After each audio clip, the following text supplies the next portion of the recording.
Why, hello and welcome back to another Reverse 1999 episode. This thing's trolling, and this thing is trolling. Both of them are trolling. I don't know what's the deal with this one and this one. I've played them a little bit. Honestly, I like that we're looking for Manus Vindictae in this one, but I need to make it far to see if there's any story worth looking at.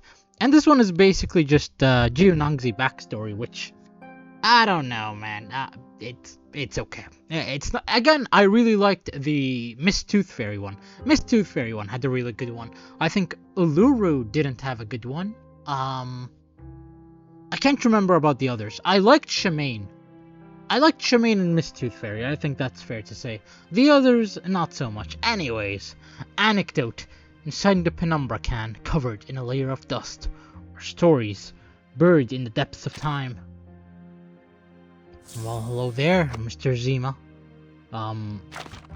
Where's the can? Where is the can? Complete weekly objectives? Why, thank you. There it is. I was about to say, where's my can, Zima? Anyways, by the way, I just want to say that when it comes to Notes of Shori, I forgot to write the U, so I think I've been writing S-H-O-R-I. I think so, I'm not too sure.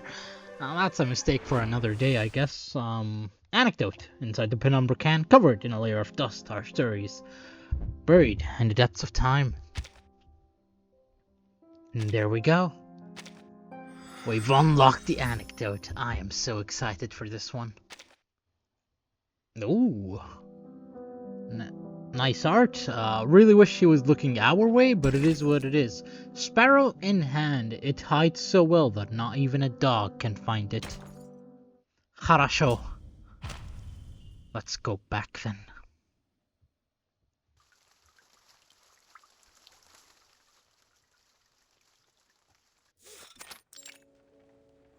No, are we in the Foundation? Two figures are reading, illuminated by the soft lights of the library. They sit in comfortable harmony, a tacit understanding between them. And there's the man, the myth, the legend himself. And Sonetto. Sure, I was about to say, is this the Foundation? And then I was like, no, they don't have the checkered background or anything, and then it is. The only sound is the turning of pages.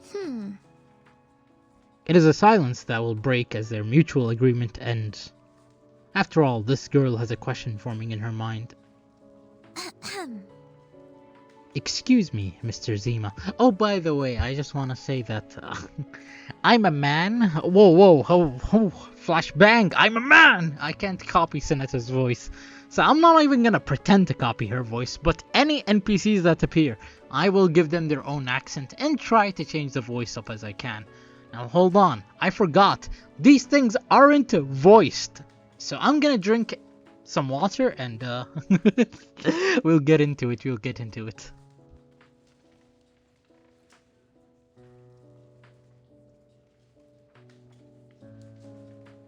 Alright, I am back. It seems the man is in a world of his own. He does not even notice her voice. The girl lowers her tone. It is shorter, urgent, and almost piercing. Mr. Zima! She screams almost. GK. Well, this isn't very reassuring. Zima and Zima snap out of their trance. Or I should say хорошо. Oh, what? My apologies. Sorry, maybe I shouldn't ask you here. But you have the most extensive knowledge of poetic imagery of anyone I know. I have a question that's been bothering me for a while. The chickadee on his shoulder shakes its head in surprise and takes flight. She takes no notice, fully focused on receiving her answer. I've been wondering, what's your interpretation of a sparrow in hand and a goose in the sky? Is it simply referring to these two animals literally, or does it include all the extended symbolism from previous works? Or perhaps, as some suggest, this is some kind of highly directional metaphor. Silence by the man, the myth, the legend. Zima silently picks up a pen, preparing to write his response in the book lying open in front of him. Sonetto keenly perceives his intent. Please don't do that. The chickadee tilts its head, seemingly confused, perhaps even a little annoyed. These books are from Timekeeper's collection. If you write on its pages in ink, it will soil the experience for the next reader. Sorry. Okay, hold on. That's him. Whew, I thought he actually was gonna speak, and I was like, damn, is Zima's gonna speak? And my bad. It's not stone anymore. I forgot. It's because you don't have any blank paper. Here, use this notebook. Just like your piles of parchment, I filled many notebooks. Writing down my thoughts helps me clear my head. You use parchment to write. Of course, parchment is a very good choice. I'm not I think sure. there's some over there. I'll go look for it. Hold on. It should be here. Nah, found it. When she turns around, a breath of cold air sweeps past her.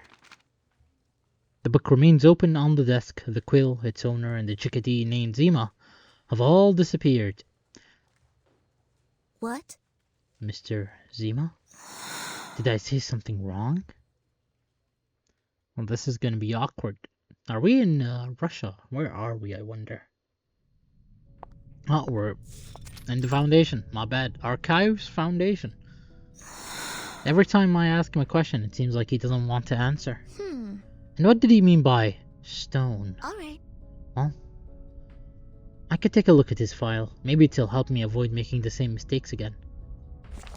I'll just take a little peek. Huh? The file contains only a few pages, despite covering half of his life within it.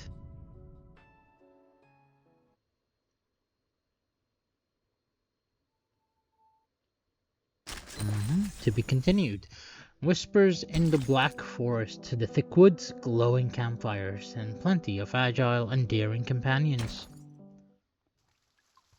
I wonder if Zima has a lover. Interested.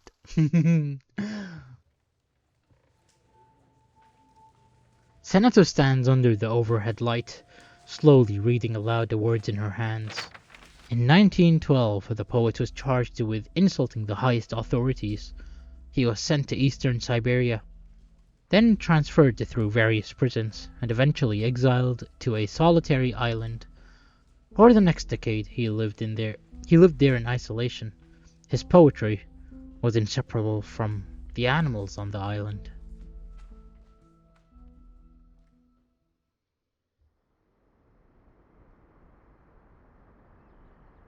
In the forest, Zima sits on a rock in a clearing. A group of animals surround him, a small forest gathering. Believe not in the unbelievable, and touch not that which is untouchable. Okay. A brown bear beside him places a thick paw on his arm, making the parchment in his hand wobble. Sir, please don't touch. There should be no pause here. It interrupts the meter. I think Zima's more relaxed with animals. Also, that is definitely his insight to art.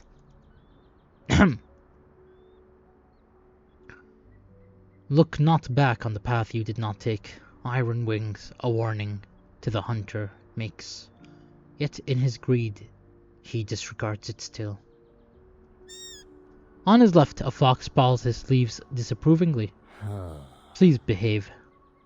Wait until I'm done. Try as he might, he cannot reach his prey. Futility destroys his world this day. A sable drapes itself around his neck. It whispers in his ear. Yes, you're right. The hunter is simply incorrigible.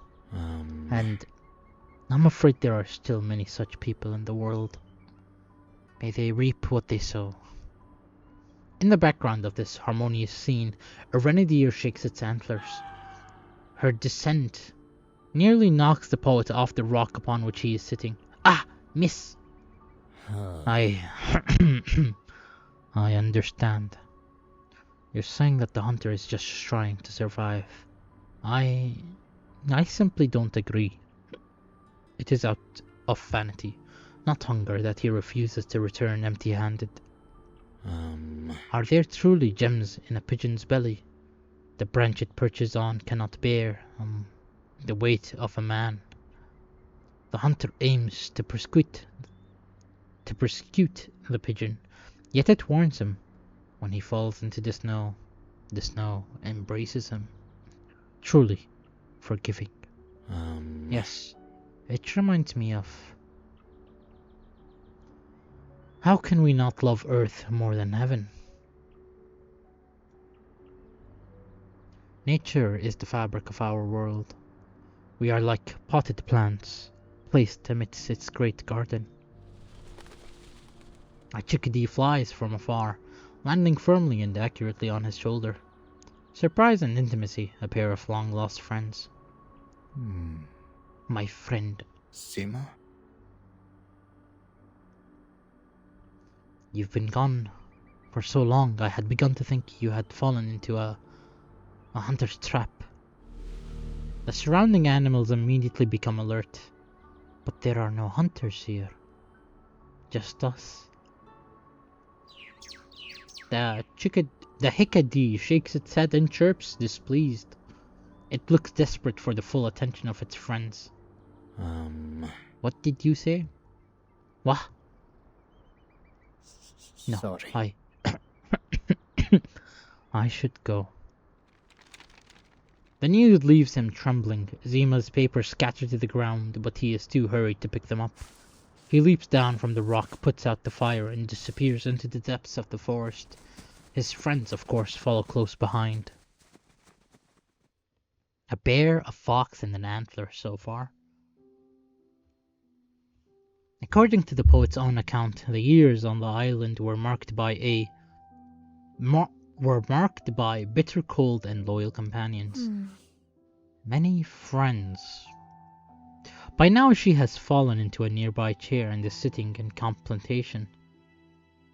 Her gaze lingers on the file. These quiet years lasted at least until the mid-1920s, until a human journalist from the government set foot in the land of the Far East. To be continued, so Zima's been separated from his friends. Got it. Self-exile. We were not exiled, we volunteered to build our homeland far away.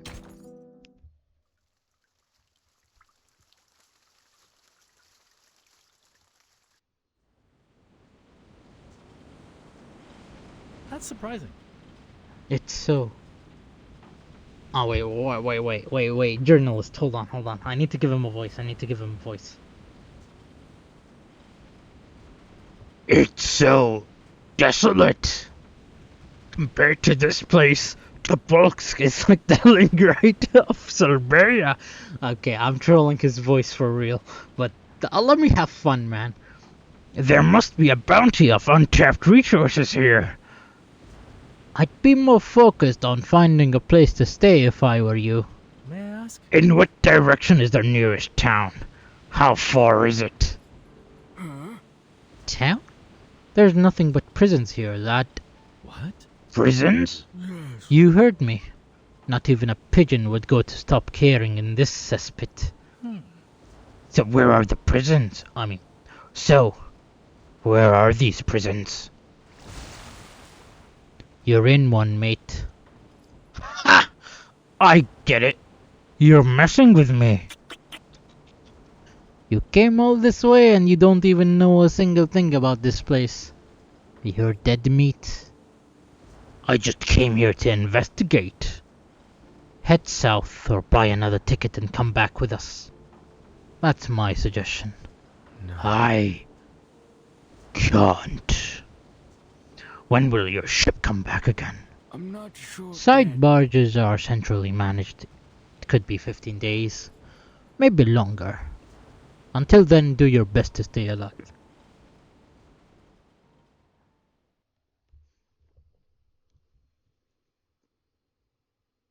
The government journalist discovered the poems and stories while searching for shelter. They were written on pieces of wood, stones, and scattered parchment. Ecstatic at his discovery, the journalist set out to identify the author and collect them all. Miss Zima doesn't seem to like someone who could handle something like that.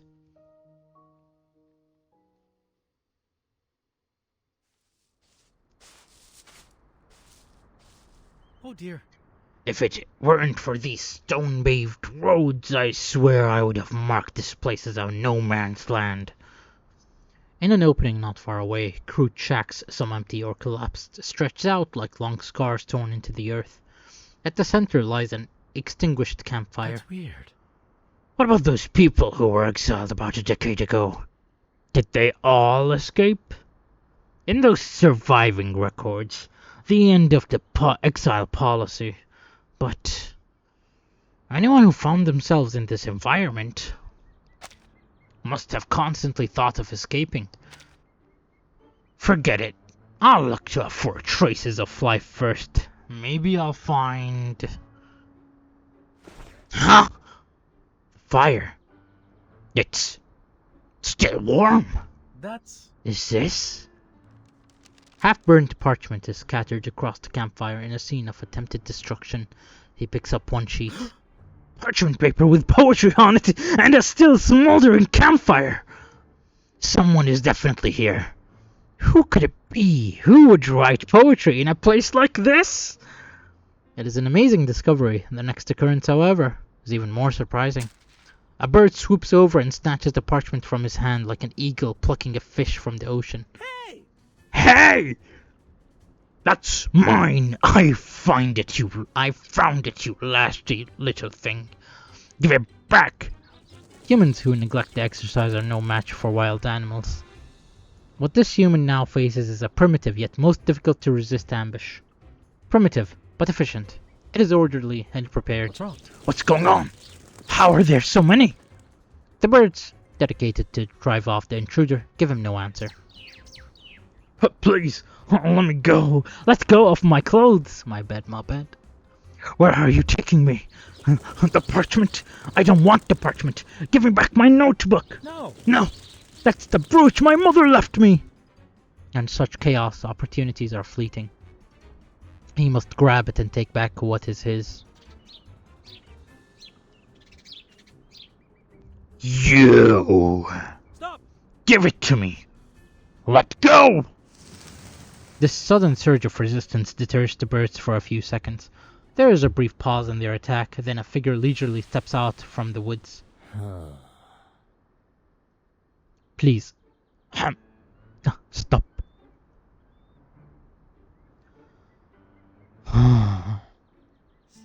Sorry. About your mother's brooch. Okay, I'm gonna sip some water because that voice is killing my throat.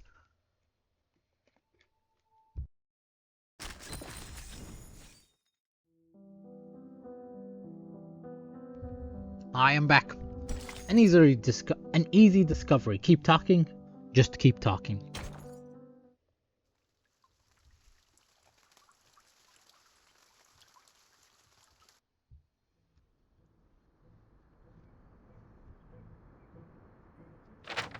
We grow. Oh, 1 second. We grow. Yet no one knows. Like poplars in the winter. That's... Did you write that? It's beautiful, but... May I ask? Could you please ask your bear friend to stand a little further back? The huge brown bear stands stubbornly between the two, a mighty guard. Sorry. Mr. How am I gonna read that? Medvedevich, please stand on my left. 1 second. 1 second. Mr. Medvedevich, please stand on my left. Oh. You can talk to them? More than that, we communicate. Okay. Okay. I have a few questions. In recompense for what you just put me through. Could you answer them for me? Go ahead. Da. 100% Russian. 100% Russian. Why did you come here? What if... If you prefer not to stay, I'll ask a different question. There is a brief struggle in the poet's mind. Eventually, his rationality to end this quickly defeats his desire for silence. Because of a poem for the Tsar. I didn't want to write one. I say the star! So you're a political prisoner who once walked Green Street. I should have guessed earlier. But sentences mandated by the Tsarist government ended long ago. Didn't you know? Sorry. I don't understand. To me, there isn't much difference who I served the sentence for. Have you ever thought about going back? You should! You have no idea how great the motherland is today. He remains silent as the reporter blathers on. The poet raises his head. As far as the eye can see, there is nothing but endless forest. Where's this motherland? No. I already belong here. My apologies if my voice is killing the mic. The poet was not interested in the journalist's suggestions. However, the journalist did not give up, hoping to change his mind through persistence. I see. Maybe. I That's shouldn't. just...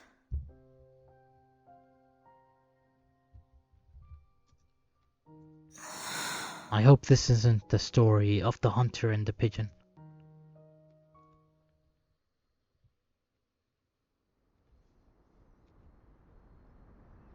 I think that... Our cause could use the support of a concise and compelling spokesperson like you. The turns of phrase, the imagery, the metaphors. Every line brims with an innate charm. Sir, even though you refuse to tell me your name, I must invite you again to return with me. I would be more than willing to help you publish these works. If we bring back these manuscripts and transcribe the verses from the stones, your legendary experience surviving Devil's Island, enduring such a harsh environment, yet continuing to create in the face of it all, would surely capture people's attention. You're a living legend! The last of the old guard. If you return to Moscow, fame, money, and status will be at your fingertips. The chickadee shakes its head in silent refusal. Zima shakes his head too. Why? No! Why? Isn't that what you want? He is clearly puzzled, so much so that he continues to inquire as to his reasoning. Or did you not actually write these poems? That's not important. Maybe I did write them. Or maybe Zima wrote them. Or Medvedevich. Zima. They are just just poems. That's all. What do you mean by that? Are you some sort of responsibility shafting liberal? What's that? Is he asking what a liberal is? And I have no legendary experience. Suffering should not be embellished and exploited. But... You obviously have a sense of belonging to this place. You said so yourself. You've fallen in love with it, despite its wild, primitive nature. That being the case, can this experience really be considered suffering for you? Sorry. This is my opinion. You haven't seen those who died.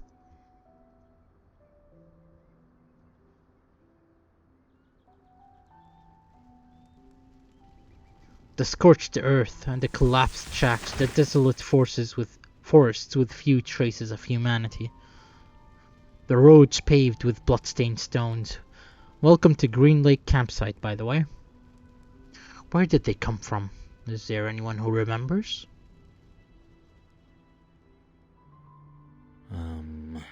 Because of the cold, hunger, injuries and despair, they are right under your feet.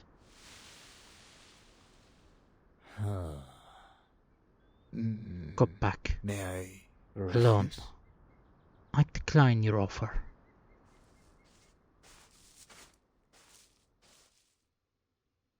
To be continued. So Zima went with a group of people, and those people died. Okay, returning with abundance. There's nothing more to be said.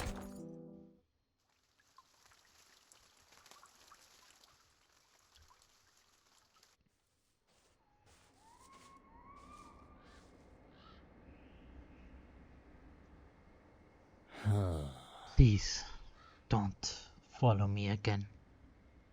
He turns around to leave, beginning to regret his refusal of Mr. Medvedevich's earlier offer. The chickadee crouches on his shoulder, keeping a black seedy eye on the journalist. I'm sorry. Sir, I have no other choice. When I arrived here, the boatman told me that it should be at least 14 days before the barrage next got docked. Until then, I really have nowhere else to go. So, head south. I'll probably die from hopelessness and exhaustion before I ever make it. You see, all these things I have with me are just like my life. Completely useless. To be honest with you, I've come all the way here and found nothing. Absolutely nothing. I'm totally clueless. Even if I manage to return alive, I'll be laughed out of the room by my peers. Every part of this horrible trip will have been a total waste of time. It might But if I be- follow you, and if luck is on my side, I might discover something new. You seem like a kind-hearted person. I'll ask my friend. I'll ask him to lead you where the humans gather. The chickadee jumps with dissatisfaction. It seems to be very much against this suggestion. Alright. He thinks hard, trying to find a way to satisfy everyone. Does it usually take this much energy to deal with humans? Maybe he should not have answered any questions in the first place. What do you want? Here's the case. You still don't get it, do you?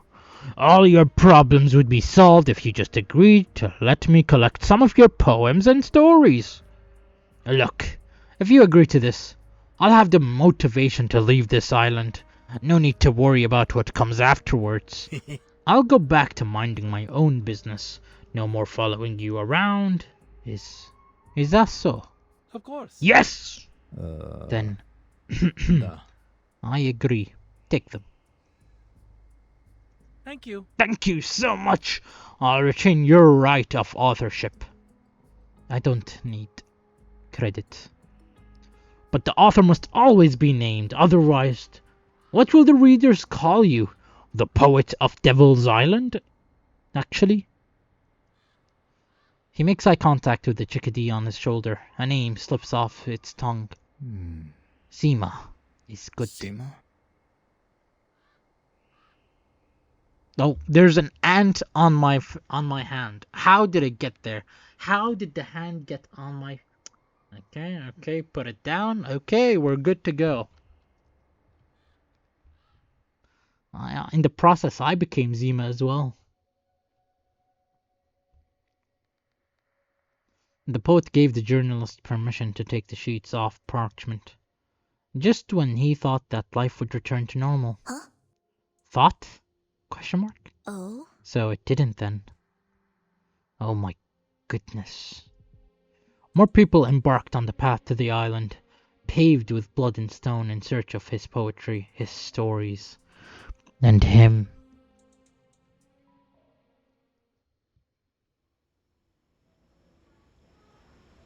The island has never been more crowded. The forest is filled with masses of people. They swell and separate, bumping and shoving into each other like live sardines breathing an open can. So, Is this... Oh, wait. A new character, a tourist. Hold on, a voice. It looks like a woman, though, so... Is this what the papers were talking about? Stones engraved with poetry and fables? Of course. It must be. This place is just like the frozen mortarland near my hometown. If you don't work the land until your hands are riddled with frostbite, then nothing comes of the place. It's amazing that Zima can continue to create here. I heard that. It's more than just amazing. It's downright unbelievable. I heard that Zima has been stranded on this island for so long that he can communicate with animals. He's almost a savage. what if? If someone can write poetry as great as his, considered... Oh, one second. If someone who can write poetry as great as his is considered a savage, then doesn't that make the rest of us all more primitive? It might be... Maybe he survived by gathering fruit and hunting? The first person to report on the poets of Devil Island was the now editor-in-chief of the Truth newspaper, Sovereign. He certainly didn't say anything about that. But, he got the sheets of parchment with Zima's poetry and was promoted from investigative journalist to literary editor as soon as he returned. Last month he sent all the sheets of parchment to an exhibition. I saw them at Machiavellovsky Castle. They were written in French and Russian, and something that looked like Latin.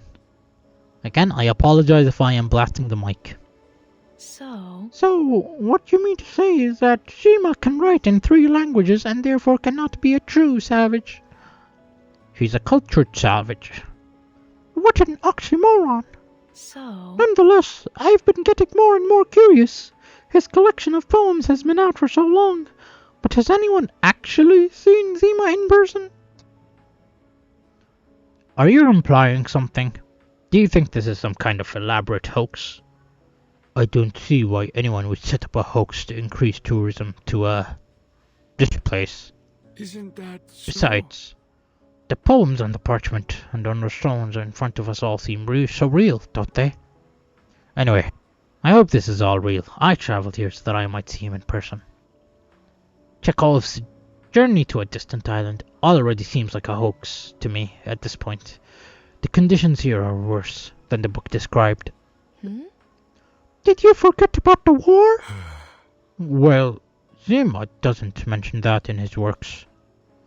The sound of their discussion echoes through the forest. The echoes reach the ears of a neatly uniformed duo a little away. They are approaching.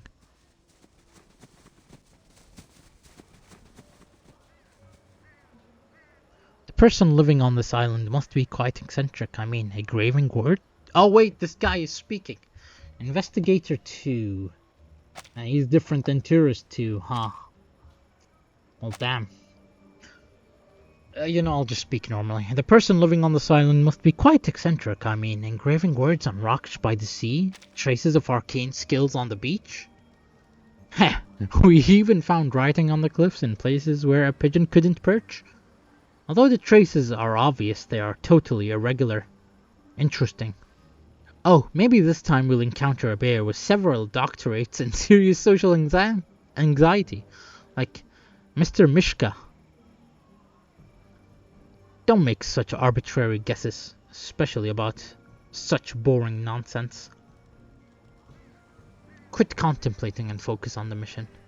There are even more arcane skill fluctuations here than on the cliffs. That proves we're on the right track.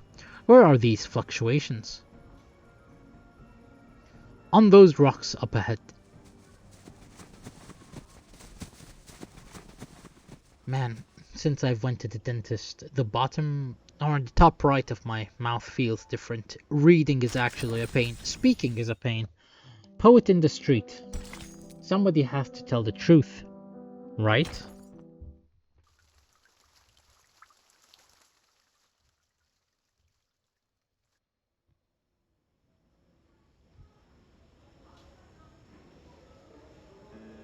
The two Foundation investigators trudge through the snow like two cats with broken whiskers, making their way towards the rock. It's rather crowded. If we dug down right here, do you think we'll strike oil? My guy is American all of a sudden. I mean, I gotta say, his outfit for an investigator pisses me off. I suggest we wait for the crowd in front of that rock to disperse a bit before we collect samples from the carvings on it. Got it. You're the chief investigator after all. What choice do I have but to listen to you? Even so, I'd rather we make decisions together. Understood. Not to interrupt. There seems to be commotion over there. Let me see, the biggest rock over there. I suggest we go over and see what's going on. Nice. Agreed. As they approach, the sound of argumentation grows louder. The debaters are stubbornly holding their ground. A crowd has gathered around them, awaiting the result with bated breath. But it wouldn't be impossible to develop this island even so far from the mainland. After all, that's what several Tsars have spent 200 years doing. So if these are all fake, who is Zima's ghostwriter? I believe. I still don't think there's a ghostwriter. Whether written on parchment or stone, there is an amazingly consistent and special warmth maintained in the language. It would be extremely difficult for a city dweller to emulate it. I'd really like to meet the author. After a brief silence, the dissenter speaks again, this time with words of praise. He's actually quite admirable. The savage, you mean? Think about it. If it's all true, then this person has been living here in this place for all these years. Somehow he's survived while writing beautiful poetry in the process. And for some reason he never escaped or left even after becoming famous. What if? On the other hand, if it's false, it still means that someone has taken the time to scratch all these poems into these stones and write in 3 languages on those parchment papers you saw. It's quite the feat. Yes. Yes, from that perspective it's remarkable nonetheless. It actually is. A consensus, however brief, has been reached. A new voice of dissent echoes from somewhere in the crowd. How disappointing. There's nothing remarkable. One could see this anywhere. Even a child could write this. I didn't expect Zima to make his appearance, you know? The crowd seemed to have ruined everything. They continuously poured onto the island expressing their opinions about the engraved stones. They persistently searched for any trace of the poet's existence. But this time, the poet did not hide. He tried his best to get everything back to normal. Poor Zima. May I ask? Excuse me. Do you know the poet? How else could you make such a judgment? Anyone with eyes can see it. Oh. Then you have insulted not just the poet, but all of us too. These lines are so blunt and crude. The technique is inferior. It's like sticking straw into the tundra and praising the land's vitality. Do you think you could write better? It's just nonsense carved into stone. Even you could write better. Well, I suppose you are a famous poet yourself. May I ask what works you've written? When I return, I shall seek them out and read them. This comment is met with a wave of laughter. During the conversation, the crowd is divided into 2 distinct camps. The instigator, who is vigorously disparaging these poems, stands alone in the center, like Moses after he parted the Red Sea. Okay, hold on. I did not expect a Moses reference. The difference is that this Red Sea has not parted to give way to him, but to allow them to confront him more fiercely. The The chickadee perches on his shoulder, pressing against his neck, eager to alleviate this moment of speechlessness. Language, whether written by hand or spoken from the tongue, has never seemed so pallid as it does at this moment.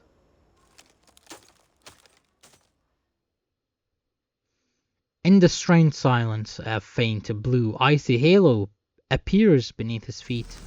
The howl of beasts and the cries of birds echo from the forest behind him. Look! The man in the middle. It's the same arcane fluctuation. He looks pretty much the same as the others. Is he the arcanist who's been carving these things all over the place? He must be, and now we know why. He's a poet.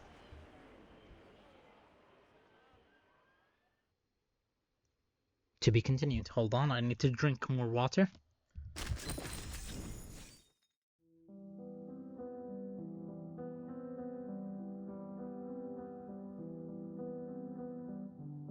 I am back. In the cold night, listen, the sound of the heavens flute draws near once more.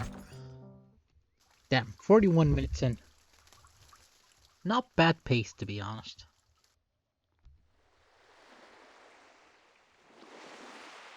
Beneath the cliff, a hidden conversation quietly unfolds. Provided that conversation is understood in the loosest sense of the word. I see. We know you're trying to dispel the influx of people coming here. Otherwise, you wouldn't have risked exposing yourself by coming out and disparaging your own work.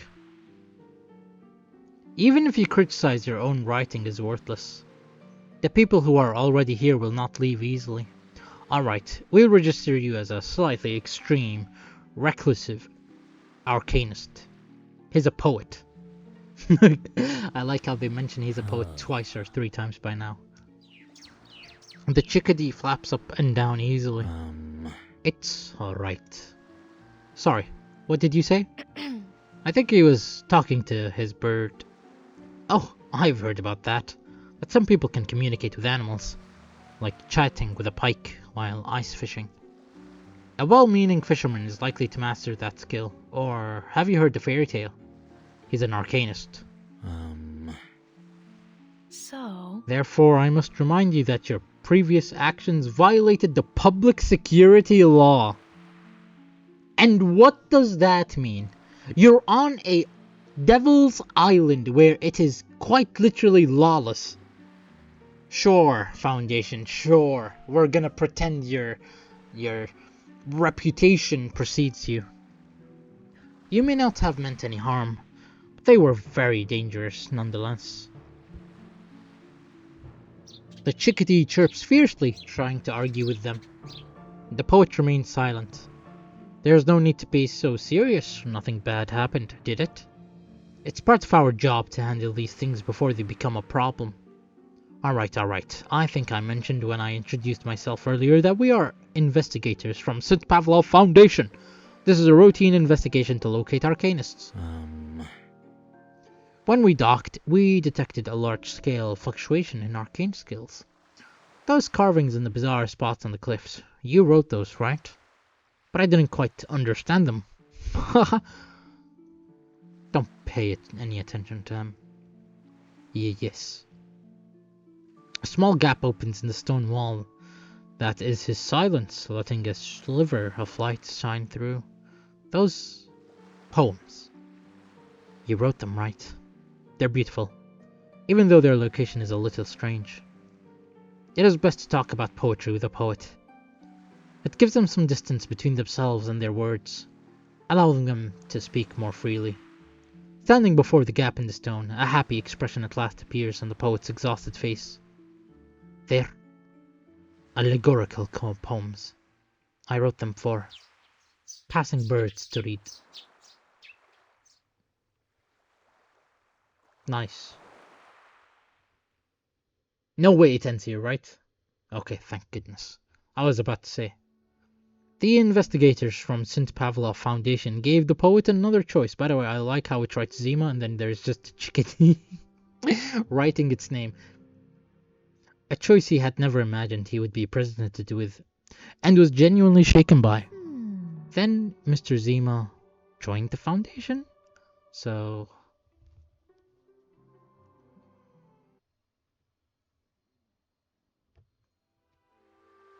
In summary, the St. Pavlov Foundation can provide you with a quite safe creative environment. Perhaps even an Arcanist companion for you to talk to, and so on and so forth. If you have any special requirements, the specific terms can be negotiated further. Registration does not affect an Arcanist's freedom of movement. We simply need to know your whereabouts. Indeed, in fact, many Arcanists like yourself who prefer to be alone agree to be registered. After all, there is no harm in it. Why not think it over? Ah yes, I almost forgot to ask. What's your name? The chickadee flies from one shoulder to the other. It happily chirps a word, a name. Zima. Zima? Zima, right? Okay. I understand that this place might be more familiar to you than your motherland. The idea of a motherland is symbolic after all. I'm sure you are more aware of that than most, given your literary leanings. No, listen to me. Whether you make a living with your pen or your hand, it's all the same. Anyway, you don't have to make a decision right away. We'll be standing on the island for some time. Yes, this area is yet to be explored by the Foundation. It might There may be other Arcanists. Zima knows there are no other Arcanists here. He has touched every rock that the sea strikes along the shore, has spent countless nights under the moonlight wandering through dark pines, and has sat by many campfires reading poetry. In the 6-month-long winter, amidst the fierce gust of the westerly wind, and the brief warmth of a clearing sky, there is no one else, no other Arcanists, just him and its friends. He knows, and he knows it well.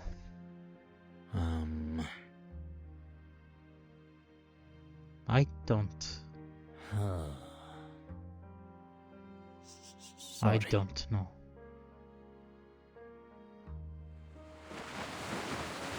From the forest to the cliffs to the coast, thoughts and hesitations draw out time to infinity.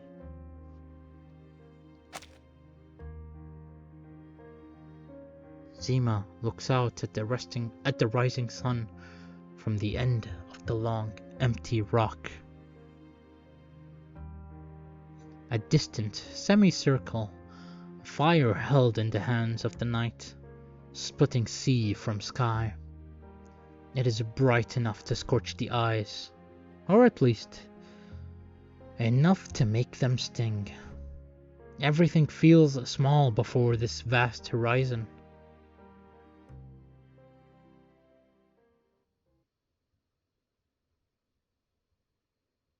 To be continued. Something else, don't worry, the future isn't all doom and gloom.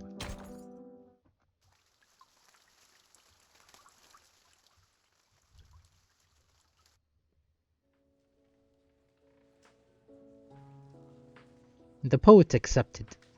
He completed the registration the next month, the only additional condition being that he would continue to stay on the island. After 3 months of negotiations, the Foundation retrieved the exhibited manuscripts from the authorities, but the poet never returned to take them. The original copies are currently housed in the Far East branch of the Foundation Library. Copies are also available for reference at other branches. The library. That's awesome. I'll go check there in a bit. She leafs through the end of the file, and there is only half blank page that the hardback cover. Scrawled in the margin is an almost imperceptible signature. Zima. But before I go, there's one more thing I have to do.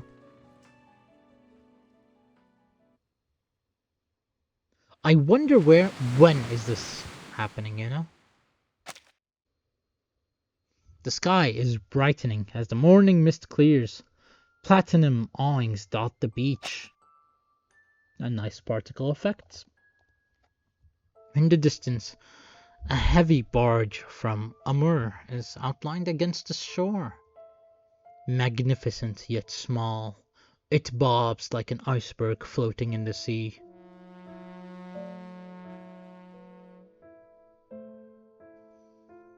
The ship is here. Zima stands on the dock surveying the scene as he did when he first set foot on the island. The chickadee by his ear chirps a question and he answers. I still don't know. Perhaps I should go to the Foundation. Just like they said. There are many people like me there. I can write poems and forget all about the wilderness, fires, sickness and hunger. I won't be bothered by those people. It'll be like heaven. I just need to board the ship. Do you understand? The chickadee sings a poem, which fails to answer the question. A fleeting smile crosses Zima's face.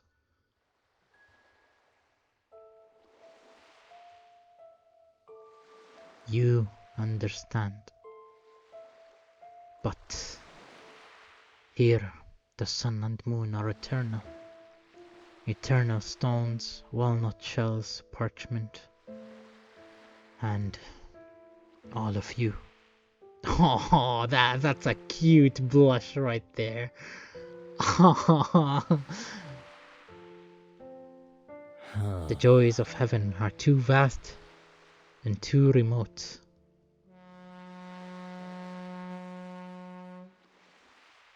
Let's go back.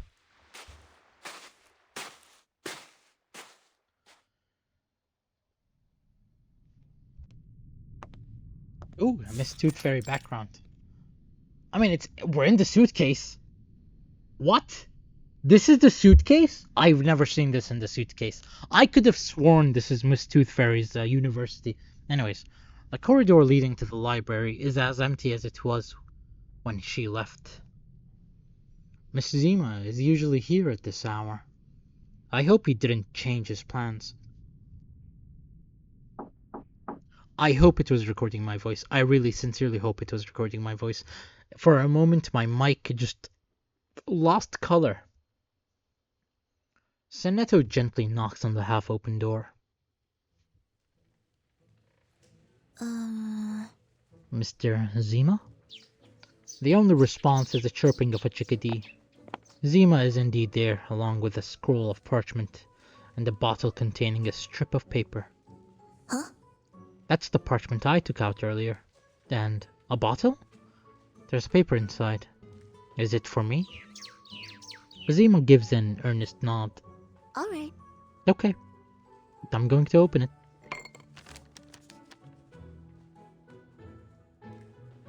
Please read. Huh? Please read what? She looks up as Zima has already unfolded the parchment on the table with its beak. Of course, poet would present a poem. Poetry can give voice to the dead. Poetry can be a prophecy or simply an expression of one's thoughts and emotions. In 100 feet of snow, a dead branch, a quill will be sufficient. To write about the moon's passage both night and day, to write about the frosted needles caught in treetops, the sound of the wind, to write about the nothingness of night and the all-embracing sea. They light a bonfire, crackling, flickering, and before the fire leaves their eyes they sing. What did you see? The rocks do not reply, but a young voice says,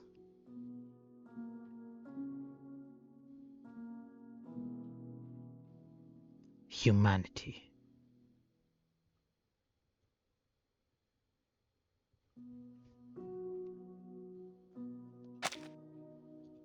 Zima's small, distinct black claw marks are stamped on the corner of the parchment. A budding sprout, the branching veins of a leaf. The two signatures form a journey that has never been taken.